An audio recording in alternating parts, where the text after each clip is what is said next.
옛날에 받았는데 이제 얼마나 하니까 또 새해 복 많이 받으라고는 인사. 얼마나 좋은 나라입니까? 이 나라가 대한민국입니다. 그래서 축구도 호주하고 해서 이기잖아요. 1대0으로 져서 끝났나 싶었더니 1분 남겨놓고 하여튼 네버 기법, 절대로 포기하지 않아요. 그 나라 사람들이 대한민국. 그러니까 복에 복을 더해달라고 하는 기도를 하나님이 들으셔서 신정에도 복 받고 구정에도 복 받고 우리는 매 주일마다 복을 받고 아멘 하면서 복을 받고 설교 들으면서 은혜 받고 찬양 부르면서 은혜 받고 찬양 들으면서 은혜 받고 아멘 하면서 은혜 받고 그 은혜가 넘치기를 주의 이름으로 축원합니다.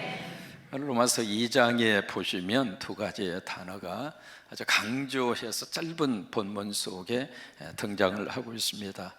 가장 먼저 우리가 만나는 단어가 무슨 단어냐면 판단이라고 하는 단어입니다.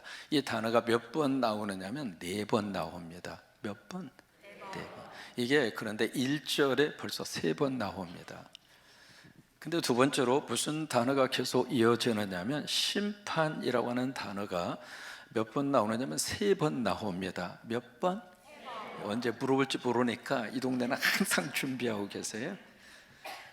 그러니까 이 판단이라고 하는 단어가 4번 나오고요, 심판이라고 하는 단어가 3번 나옵니다. 그러면 1절에 보시면은 이 판단이라고 하는 이 주체가 누구인가? 여러분, 판단한다고 그랬을 때 누군가가 누군가를 판단하는 거잖아요. 그러면 여기에 1절에 그렇게 말씀이 시작이 됩니다. 남을 판단하는 누구야? 사람아. 이 사람아라고 하는 이 호칭이 3절에 가서 한 번 더 나오거든요. 그럼 사람이 누굴까? 지금 남을 판단, 이 1절에 판단이라고 하는 단어를 다시 그 뒤에 보시면 정죄라고 하는 말로 그렇게 해석을 했거든요. 그럼 누군가를 지금 판단하고 정죄하는데 그 판단하는 주체가 누구인가? 사람아, 그렇게 돼 있는데 그 사람이 누구냐 이 말이에요. 여기서 보면 이 판단의 주체는 누구냐면 인간입니다. 사람이 사람 사이에서 이루어지는 것이 판단이에요. 거기에 비해서 이 심판은 누구 영역이냐면 누구 영역일까요? 하나님의 영역입니다. 여러분, 이 두 가지를 혼돈하시면 안 돼요. 인간이 인간을 심판할 수 있을까? 심판할 수 있어요? 심판할 수도 없고 심판해서도 안 됩니다. 근데 우리 사이에서는 뭐가 자꾸 일상 삶 속에서 이거요, 가족 간의 관계일 수도 그러고요, 모든 인간 관계 속에서 계속 우리들이 사람과 사람 사이에서는 뭐가 있느냐? 이 판단이 있는 거예요. 그래서 1절에 보시면은 남을 판단하는 사람아, 그러니까 이 판단하고 있는 주체가 있는 거잖아요. 그 주체가 누구인가? 여기에 보시면 내가라고 하는 단어가 5절까지 계속 반복해서 나오고 있습니다. 이 내가라고 지금 말씀하고 있는, 영어로 말하면 you, 당신, 그 내가, 그 사람들이 남을 지금 판단하고 있는 거예요. 그러면 여기 성경에서 말하고 있는 이 내가, you라고 말씀하시는 그 you가 누군가? 첫째는 유대인이죠. 유대인들이 이 하나님의 선택받은 민족이라고 하는 선민의식 때문에 그들 속에는 우월감이 하늘을 찌를 듯합니다. 근데 그 우월감이 너무 극대화돼서 그들의 영적인 교만 속에 살다가 보니까 유대인이 아닌 모든 민족들을 완전히 어떻게 취급하는가? 인간도 아닌 것처럼. 그래서 이제 1차적인 대상은 바로 누구냐면 유대인들이에요. 유대인들이 이방인들을 지금 판단하고 있는데, 여기 유대인만 여기 판단하고 그치는가? 그거 아니에요. 여기에 내라고 되어져 있는 그 유는 누구냐면 오늘 예배를 드리고 그리고 예수 그리스도를 믿고 교회에 나와서 신앙생활하고 있는 우리도 포함되어 있는 겁니다. 우리가 신앙생활하면서 자칫 잘못하는 것 중에 하나가 자꾸 우리가 판단합니다. 누구를 판단하는가? 예수 안 믿는 사람, 오늘 이 예배 자리에 참여하지 않은 사람, 나와 같이 신앙생활을 하지 않는 그 사람들을 보고 자꾸 우리들이 판단하고 정죄하고, 그런 마음들이 여러분 마음속에 있어요, 없어요? 있다 이 말이에요. 여러분, 이것은 누구도 속일 수가 없어요. 근데 하나님은 그 대상, 남을 지금 판단하고 평가하고 정죄하는 그 대상에게 하나님이 뭐라고 말씀하시는가? 너도 심판받아. 그들만 심판받는 것이 아니라 바로 너희도 똑같이 하나님 앞에서 심판받을 것이다. 그게 이제 오늘 말씀의 전체적인 하나의 내용입니다. 여러분 1절을 같이 한번 들어가셔서 본문의 말씀을 같이 한번 읽겠습니다. 처음부터 시작. 그러므로 남을 판단하는 사람아, 누구를 막론하고 내가 핑계하지 못할 것은, 여기에 누구를 막론하고 너나 나나 할 것 없이 모든 사람들이 하나님 앞에서 핑계댈 수가 없다. 이 핑계댄다는 이야기는, 이 말은 no excuse, 변명의 여지가 없다 그 말이에요. 이 핑계라고 하는 단어가요 로마서 1장에서 한번 나왔거든요. 거기 내가 하나님을 모르겠습니다, 너 핑계 댈 수 없어. 왜? 네 양심 속에 하나님을 찾도록 하나님의 DNA를 네 속에 집어넣어 줬으니까. 여러분 모든 사람들은요 하나님을 찾으면서 살 수밖에 없게 하나님이 우리를 창조해 주신 거예요. 또 하나 핑계댈 수 없는 것은 우주 만물, 모든 만물 속에 하나님을 알만한 것을 하나님이 다 거기다가 집어넣어 주셨기 때문에 누구도 하나님을 몰랐다고 no excuse, 핑계할 수 없다 이 말이에요. 오늘 여기 로마서 2장 1절도 마찬가지입니다. 여기에 네가 핑계댈 수 없다. 나는 죄가 없습니다. 나는 심판받지 않을 겁니다. 내가 왜 저 사람과 똑같이 하나님의 심판을 받아야 합니까? 나는 죄가 없습니다. 그렇게 no excuse, 핑계댈 수 없다 그 말이에요. 왜 그러는가? 그 이유가 1절 그 다음 부분에 설명이 되어졌습니다. 남을 판단하는, 시작, 남을 판단하는 것으로 네가 너를 정죄함이니 판단하는 내가 같은 일을 행함이라. 운전하고 가다가 앞사람이 신호 위반하고요 막 속도를 내고, 그냥 그러려니 하고 지나가는 것이 아니라 화가 막 나면서 가끔 그런 반응, 그런 액션 취하는 분들이 계시잖아요. 막 화를 내면서 막 때로는 욕을 하면서 저 따위로 운전하면서 차를 가지고 다닌다고, 운전의 기본도 모른다고 그렇게 막 그 사람을 판단하면서 자기도 신호 위반하는 거예요. 그 상황이에요. 남을 잘못됐다고 남의 죄를 지적하면서 너도 똑같은 죄를 범하고 있지 않느냐, 그 이야기예요. 이해가 되세요? 그러니까 그런 대상들에게 하나님이 뭐라고 말씀하시는가? 심판이 있을 것이다. 이게 우리가 남을 판단하는 그것이 곧 나의 판단으로 돌아올 수 있다고 하는 거예요. 여러분 대표적인 케이스가 누구냐면 다윗입니다. 구약 성경에서 여러분 다윗을 만나게 되는데, 다윗이라고 하는 이름의 뜻은 사랑을 받는 자라고 하는 뜻입니다.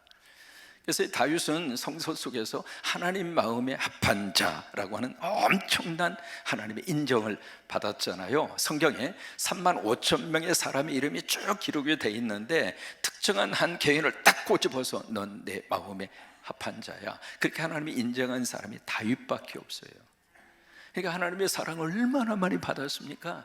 여러분 지금도 이스라엘의 국기를 보시면 헥사토스라고 그래가지고 이 별을 위아래로 삼각형으로 해서 그게 이스라엘 국기의 가운데에 딱 그렇게 지금 그려져 있거든요. 근데 그 별을 뭐라고 이야기하는가? 데이비드 스타라고 그래요. 다윗의 별이라고 그래요. 그 정도로 유대인들이 이 다윗을 사랑하고 다윗을 존중하고 그래요. 근데 이 다윗이 아브라함의 14대 손입니다. 그리고 그의 아버지가 이새잖아요. 이새 그 집의 8번째 아들입니다. 목동이었잖아요. 가장 밑바닥에 살던 삶을 살던 사람이 가장 높은 최고의 위의 자리까지 올라간 사람이 다윗이에요.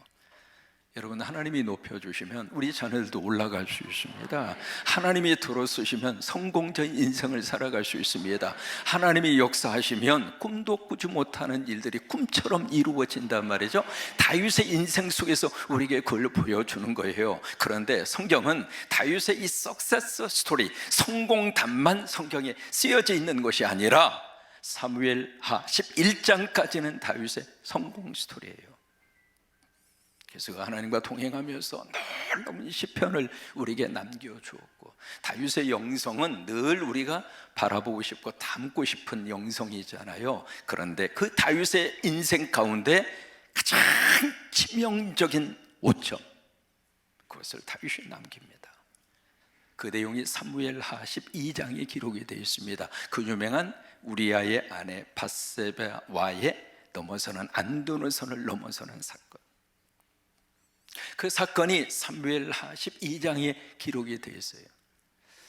초대교회 가운데 터툴리안이라고 하는 초대교회 교부가 있습니다. 그 교부가 성경에 대해서 그렇게 이야기해요. 나는 성경을 참 사랑한다. 왜냐하면 인간의 실수와 인간의 약점을 성경은 가감없이 우리에게 기록으로 남겨주고 있다.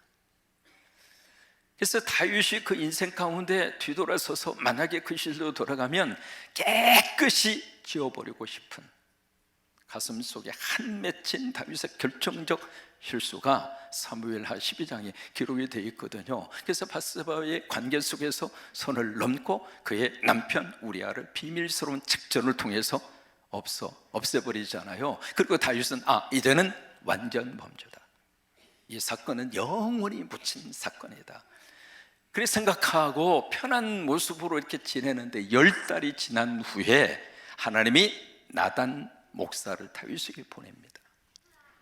다윗에게 보내서 이 나단 선지자를 통해서 하나님의 메시지를 다윗에게 증거하는데, 저는 그 부분이 참 감사해요. 뭐냐면 나단 목사가 다윗을 딱 보자마자 회개하시오!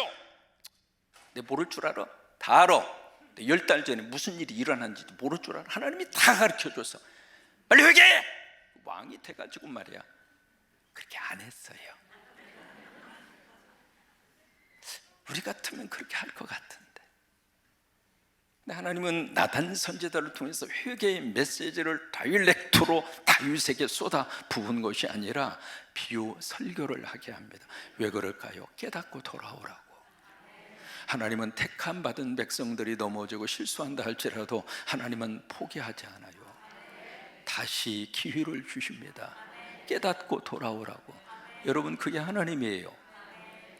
그래서 비유 설교를 나단을 통해서 하게 하시는데, 두 집이 있었다. 잘 아시는 내용이죠. 부잣집이 있었고 가난한 집이 있었고, 부잣집에는 양도 소도 가득히 있었는데 가난한 집은 암양닭 한 마리. 근데 이 부잣집에 귀한 손님이 왔는데 이 부자가 자기 집에 있는 것은 하나도 손을 안 대고 딸처럼 여기면서 기르고 있는 그 암양을 강제로 뺏어다가 그 손님을 대접을 했다. 그 이야기까지 듣고 다윗이 그냥 열이 나면, 도대체 어떤 놈이 그런 짓을 하느냐고 당장 요절을 내야지. 어떻게 우리나라 백성 가운데 그런 놈이 있느냐고. 성경은 놈이라는 말은 없어요. 그래서 막 화를 내면서 4배로 갚아줘야 된다고.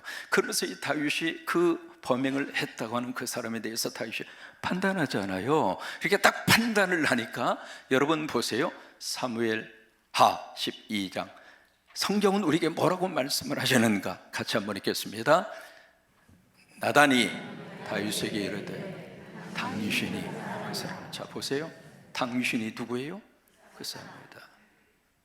You are the man. 당신이 판단하고 있는 그 사람이 다른 사람이 아니라 바로 당신이라. 우리가요, 남을 판단할 때 왜 우리가 판단할까요? 저 사람과 나는 급이 다르다. 또 하나, 왜 우리가 판단을 할까요? 판단의 기준은 누구예요? 나예요. 내가 판단의 기준이에요. 근데 내가 판단의 기준인데, 내가 판단하는 기준이 내가 딱 되었을 때 내가 판단하는 것이 100% 옳아요? 대답 좀 해보세요. 여러분 판단은 100% 완벽합니까? 사람이 내가 봤다는 이야기 하잖아요. 여러분 봤다고 하는 것도 완벽하지 않아요. 내가 들었다는 이야기 하잖아요. 물론 그게 법정인 증거로 채택이 될 수도 있겠습니다만은 들었다는 것도 완벽하지 않아요. 근데 판단은 누가 하는가? 내가 한단 말이에요. 그래서 내 입장에서 내가 지금 판단을 하고 있는데 그 판단이 100% 옳은 게 아니라고 하는 거예요. 내가 누군가를 판단하는 그 판단이 결국 나를 판단하는 꼴이 된다 이 말이에요. 그러니 판단하지 말라 이 말이에요. 자, 2절을 보실까요? 뭐라고 말씀하시는가 계속 반복해서 그 이야기를 하고 있습니다. 2절 같이 한번 읽겠습니다. 이런 일을 행하는 자에게, 이런 일을 행하는 자, 어떤 일을 행하는 자인가? 남 판단하는 사람. 쉽게 우리가 남의 행동에 대해서 판단하고 그 행동에 대해서 정죄하고 그런 일을 행하는 자에게 뭐가 있어요? 하나님의 심판이. 무엇대로? 진리대로. 여기 이 2절의 말씀을 원문에 보시면 이렇게 되어 있어요. 순서가 좀 다르게 되어 있습니다. We know, 우리는 알고 있습니다. 뭘 알고 있는가? 남을 판단하는 자에게 하나님의 심판이 진리대로 있으리라고 하는 것을 We know, 우리는 알고 있습니다. 3절의 말씀에 한 번 더 강조해서 말씀을 하세요. 거의 같은 내용으로 이어지게 되는데, 이런 일을 행하는 자를 판단하고도 같은 일을 행하는 사람아, 이게 1절에서 말씀하고 있는 내용을 요약한 거예요. 사람이 그러면 안 된다고, 어떻게 저럴 수가 있느냐고 그러면서 자기도 똑같이 그 행동을 하는 그 사람을 지금 말하고 있는 것이거든요. 그런 사람들에 대해서 3절에 뭐라고 말씀하시는가? 내가 하나님의 심판을 피할 줄로 생각하느냐? 심판 피할 수 있다는 거예요, 없다는 거예요? 없다 이 말이에요. 한 가지 여쭤볼까요? 심판이 있을까요, 없을까요? 자, 그러면 예수 믿는 사람도 심판 받아요, 안 받아요? 네. 우리는 착각합니다. 무슨 착각을 하는가? 하나님, 내가 고등학교 졸업한 이후에 신학교에 들어가서 평생을 내가 목회를 했습니다. 주님을 위해서, 교회를, 그리고 성도들을 위해서 나름대로 최선을 다해서 여기까지 목회하고 여기까지 왔으니까 하나님, 이 정도 됐으면 좀 몇 가지는 눈 감아 주셔야지. 하나님 그렇게 좀 해주세요. 아니, 그렇게 될 줄로 믿습니다 하면서 마치 나는 심판의 자리에서 면제될 만한 자격을 갖춘 사람처럼 착각하더라 이 말이에요. 신앙생활 하시면서 여러분 착각하시면 안 됩니다. 저나 여러분이나 다 우리는 심판을 받습니다. 히브리서 9장 27절 말씀, 두 가지의 진리를 우리에게 가르쳐 주는데요, 같이 한번 봉독합니다. 한번 죽는 것은 사람에게 정해진 것이요 그 후에는 심판이 있으리라. 두 가지 진리입니다. 첫째로 죽는다. 이건 진리예요. 여기에 한 번 태어난 사람은 한 번 죽습니다. 여러분 이거 인정하세요? 아멘 하기는 하지만 속으로는 굉장히 거북하실 거예요.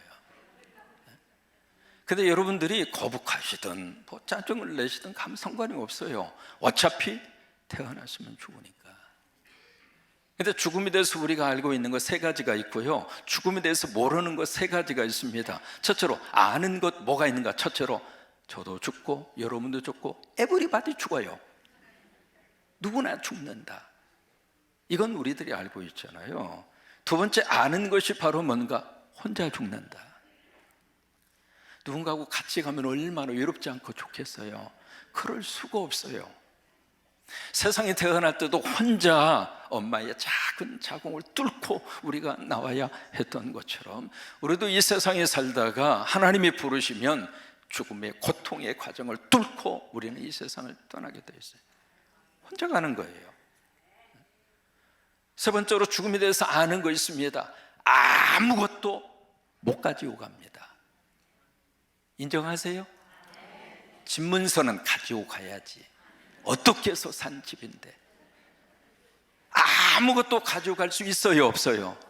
그러면 살아생전에 쓰는 게 좋아요? 쌓아놓는 게 좋아요? 쓰자고! 살아있을 때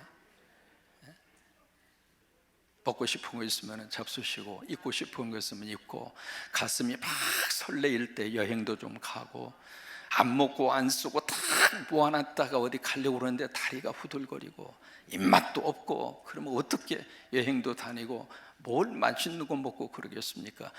여러분 죽을 때 아무것도 가지고 가지 못한다는 사실을 인정하십니까? 그러면 살아있을 때 막 쓰자고. 먹고 싶은 거 있으면 누가 사주면 돼요? 내가 나한테 사줘요.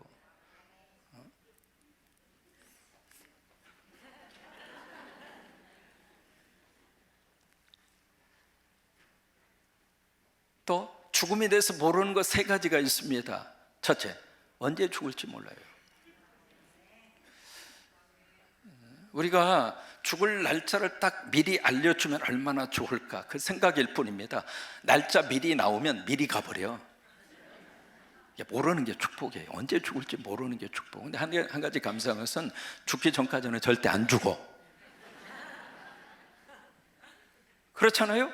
그러니까 미리 땡겨가지고 죽음을 묵상하고 사람 우울하게 그렇게 살 필요 없어요.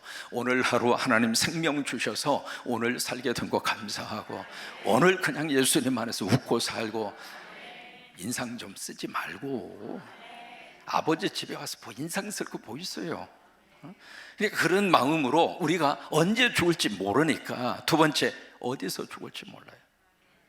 세 번째, 어떻게 죽을지 몰라요. 그러나 하나 분명한 것은 누구나 죽는다, 이 진리잖아요. 두 번째는 심판입니다. 죽음으로 끝나는 것이 아니라 그 뒤에는 하나님의 심판이 있다고 하는 거예요. 왜요? 하나님이 살아계신다면, 하나님이 공의로운 분이고 하나님이 의로운 분이라면 심판은 반드시 있어야 돼요. 만약에 심판이 없다면 우리는 하나님 믿을 이유가 없습니다. 여러분처럼 이렇게 예배드리고 나름대로 선하게 살고 남의 속 뒤집어 놓지도 않고, 없는 사람 막 강제적으로 뺏어서 내 것으로 삼지도 않고, 나름대로 그렇게 평생을 살아온 사람하고 남 등쳐먹고 막 빼앗아서 내 것처럼 호화우식하고 사는 사람하고 아무런 결과가 없다면 하나님 믿어서 무슨 의미가 있어요? 세계전을 일으켜가지고 수백만 명을 죽인 원인 제공을 했던 히틀러하고 저 하와이의 작은 섬에 들어가서 나환자도를 위해서 평생을 헌신하고 살았던 다미엔 신부하고 죽은 다음에 아무런 결과가 없다면 하나님 믿어서 뭐 하시겠어요? 심판은 있어요. 아니, 심판은 있어야 정의로운 거예요. 심판이 있어야 하나님이 살아계신 거예요. 그래서 심판이 있다는 말씀을 하시는 거예요. 그 다음에 4절에 가서 보시면은 하나님의 속성 세 가지를 4절에서 설명을 하십니다. 첫째는 하나님의 인자하심, 두 번째는 하나님의 용납하심, 세 번째는 하나님이 길이 참으시고 오래 참으시는 하나님의 참아주심, 세 가지예요. 근데 만약에 우리가 남을 판단하잖아요. 남을 막 정죄하고 판단을 하면 그 하나님의 세 가지의 속성을 우리들이 무시하는 거라 이 말이에요.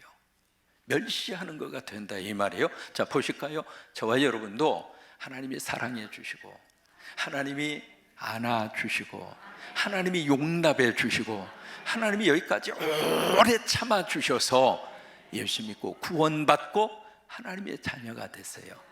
내가 판단하는 저 사람도 하나님이 지금 기다려 주는 거예요. 하나님이 그 사람도 사랑해요. 하나님이 그 사람도 용납하세요. 하나님이 지금 기다려주고 있는데 네가 뭔디 판단하고 정죄하느냐 이 말이에요.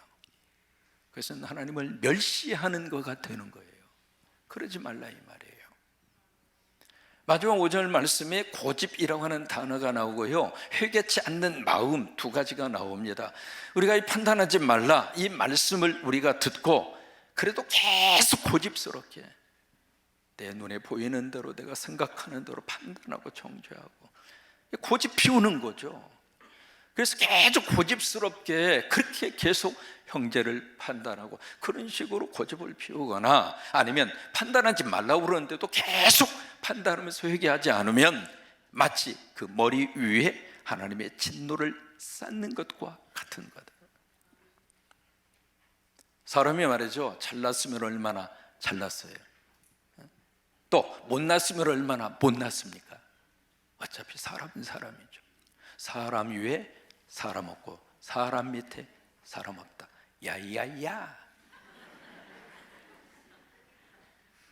더 잘났다고 막 내가 막 판단하고 평가하고 막 청조. 우리가 할 일이 아닙니다. 하나님의 심판 앞에 맡겨야 되는 거예요. 오늘 이 말씀은 두 가지 메시지를 우리에게 주고 있어요. 첫째로 판단하지 말라 이 말이에요. 이 시간 이후로 가정생활에서 특별히 판단하지 않았으면 좋겠습니다. 부부의 관계 속에서 이 판단함으로 부부의 관계가 너무나 어려워지고 힘들어지고 그런 경우들이 많거든요. 그래서 서로가 서로 이제는 판단하지 않는 저와 여러분이 될 수 있기를 바라고요. 왜요? 하나님의 긍휼하심에 맡겨드리자고요. 하나님이 오래 참아주셨다가 때가 돼서 하나님이 그를 부르셔서 하나님의 사람으로 만들어 주시고 하나님의 역사하심의 자리로 하나님이 귀하게 들어서시고, 그때가 나는 조금 빨라지고 저 사람은 조금 늦어진 것 뿐이에요. 그거 가지고 우리가 판단하지 말자고요. 두 번째로, 하나님의 심판은 반드시 있다. 뉴욕에서 여러분들이 비행기를 타셨다면 뉴욕에서 내린 다음에 2시간 반 정도 보스턴 쪽으로 올라가면 커네티컷이라고 하는 주가 있습니다. 거기에 이제 누가 태어났는데 조나단 에드워드라고 하는 분이 커네티컷에서 태어나셨습니다. 미국의 역사 가운데 대각성 운동이 3번 일어났습니다. Great Awakening Movement라고 해가지고 3번의 대각성을 통해서 미국이 놀랍게 부흥되고 발전합니다. 세계 역사 속에서요, 문명의 발전 그 뒤에는 종교적인 역사가 있었어요. 그것을 통해서 하나님이 그 나라와 민족을 들어 쓰셨어요. 세 번째 대각성 운동의 주역이 됐던 사람이 여러분 잘 아시는 D.L. 무디예요. 그 다음에 두 번째 대각성 운동의 주역이 됐던 사람이 찰스 피니라고 하는 분이에요. 근데 첫 번째 대각성 운동의 주역이 됐던 사람이 조나단 에드워드예요. 그래서 커네티컷에 가서 보시면 그분의 생가가 있습니다. 그리고 그분이 23년 동안 목회를 하셨던 노스햄턴이라고 하는 교회가 있습니다. 그 교회가 지금도 그분이 설교했던 강대상이 그대로 있고요. 그 다음에 그 교회의 특징 가운데 하나가 기둥이 그렇게 많습니다. 교회가 그때 썼던 피아노 지금도 쓰고 있고요. 그때 교인들이 앉았던 의자가 지금도 그대로 있습니다. 근데 그 조나단 에드워드 목사님이 원고 설교를 하셨어요. 그 당시에는 전부 다 원고 설교를 하셨죠. 그래도 성도들이 막 집중을 해 주었어요. 근데 지금은 원고 설교하면 전부 다 핸드폰 보고 있어. 그래서 내가 원고 설교 안 하는 거예요. 그냥 이 목사가 눈만 다른 데 이렇게 돌리면 그냥, 좀 표현이 그렇지만 해차를 많이 해. 그래서 저는 여기 딱 나와서 해찰하지 못하도 이 말씀 듣는 이제 짧은 시간에 좀 집중을 해서 하나님이 나에게 주시는 말씀이 내 속에 은혜로 와닿고, 그래서 조금 저기면 제가 이 마이크 손도 없으니까 내가 뛰어가면 되니까, 그래서 이제 원고 설교를 안 하고 있는데 조나단 에드워드 목사님은 철저하게 원고 설교, 원고만 보고 설교를 한 거예요. 그런데 그 설교의 주제가 바로 뭐냐면 하나님의 심판과 지옥이에요. 그 심판과 지옥의 메시지를 그 교인들이 듣고요, 설교 시간에 막 흐느끼고 통곡하고 교회의 그 기둥을 붙잡고 말이죠, 하나님, 내가 이렇게 살았습니다. 하나님, 다시는 이런 모습으로 살기 싫습니다요. 몸부림치는 교인들이 매주마다 벌써 연락 오잖아요. 그랬다고. 예배 속에 그런 역사가 있었어요. 제가 그 교회의 강대상에 딱 서고 그 다음에 거기에 엎드렸어요. 그 교회 바닥에. 그래서 무슨 생각이 드느냐면 강대상에서 사라져서는 안 되는 메시지 중에 하나가 하나님의 심판이라고 하는 거예요. 저나 여러분이나 교회 안에서 가장 심판을 많이 받을 사람이 누굴까? 자상령입니다. 사실은 제가 가장 큰 심판을 받을 사람이에요. 저만 그렇습니까? 여러분들은 심판에서 모두가 다 면제된 사람들입니까? 아니에요. 하나님은 심판하십니다. 두려운 줄 알고 우리가 신앙생활을 하셔야 돼요. 여러분, 그 은혜가 넘치게 되기를 주의 이름으로 축복합니다. 우리가 심판 메시지를 들으면서 마음이 굳어지기보다는 그렇구나, 그 생각을 하고 우리가 하나님의 사랑에 꽉 매여서 하나님의 은혜에 매이고 하나님의 사랑에 매이고 그래서 우리가 이 한 날 한 날을 하나님을 의식하고 그렇게 살아내는 여러분 되시기를 주의 이름으로 축원합니다.